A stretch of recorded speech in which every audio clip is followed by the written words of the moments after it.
मालदीव ने भारत से अपने संबंध बिगाड़े और अब उसे ठीक करने में जुटा है। मालदीव जानता है कि उसकी अर्थव्यवस्था भारत के बिना नहीं चल सकती। भारत के लोग बड़ी संख्या में मालदीव जाते हैं, लेकिन इस साल के पहले 4 महीनों में इसमें गिरावट आई है जो 42% है।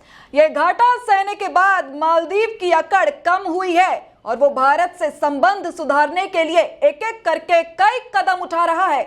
मालदीव से भारतीय सेना की वापसी की समय सीमा 10 मई को समाप्त हो रही है, लेकिन इसी बीच 9 मई यानी गुरुवार को मालदीव के विदेश मंत्री भारत आ रही हैं। विदेश मंत्रालय ने मंगलवार को बताया कि मालदीव के विदेश मंत्री मूसा जमीर गुरुवार को आधिकारिक यात्रा पर भारत आएंगे। अपनी यात्रा के दौरान जमीर द्विपक्षीय और क्षेत्रीय मुद्दों पर चर्चा के लिए विदेश मंत्री एस जयशंकर से मुलाकात करेंगे। मालदीव के राष्ट्रपति मोहम्मद मोइजू के बारे में कहा जाता है कि वो चीन को सपोर्ट करते हैं। उन्होंने भारत से अपने सैन्य कर्मियों को वापस लेने के लिए कहा था। इस साल फरवरी में दोनों देश इस बात पर सहमत हुए कि भारत 10 मार्च से 10 मई के बीच मालदीव में तैनात अपने सभी 80 सैन्य कर्मियों को वापस बुला लेगा। पिछले 3 महीनों में 2 टीमें पहले ही वापस आ चुकी है। मालदीव सरकार की पिछली घोषणाओं के अनुसार 88 भारतीय सैनिक देश में 2 हेलीकॉप्टर, 1 जूनियर विमान तैनात है। 2 हेलीकॉप्टर और जूनियर विमान भारत ने मालदीव को दिए थे। जमीर को दोनों देशों के बीच मतभेदों को दूर करने का चुनौतीपूर्ण काम होगा।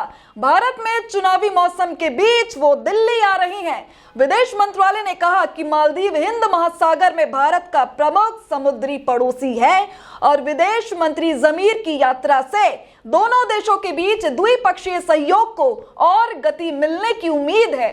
दोनों देशों के बीच तनावपूर्ण संबंधों के बीच मालदीव के पर्यटन मंत्री इब्राहिम फैसल ने सोमवार को भारतीयों से आग्रह किया कि वो पर्यटन पर निर्भर उनके देश की अर्थव्यवस्था में योगदान दें। उन्होंने कहा कि हमारा एक इतिहास है। हमारी नवनिर्वाचित सरकार मिलकर भारत के साथ काम करना चाहती है।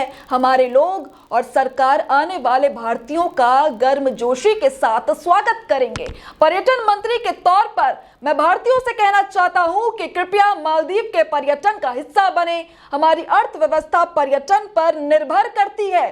दरअसल प्रधानमंत्री मोदी ने 6 जनवरी को एक्स पर लक्षद्वीप की कुछ तस्वीरें और वीडियो शेयर की थी, जिस पर मालदीव के 3 मंत्रियों ने सोशल मीडिया पर भारत और प्रधानमंत्री मोदी के खिलाफ आपत्तिजनक टिप्पणी की। इस घटना को लेकर भारत में तीखी प्रतिक्रिया हुई और लोगों ने सोशल मीडिया में मालदीव का बहिष्कार करने और पर्यटन के लिए वहां नहीं जाने की बात की। एक रिपोर्ट के अनुसार पिछले साल के पहले 4 महीनों की तुलना इस साल के पहले 4 महीनों में भारत से मालदीव पहुंचने वाले पर्यटकों की संख्या में 42% की कमी आई है।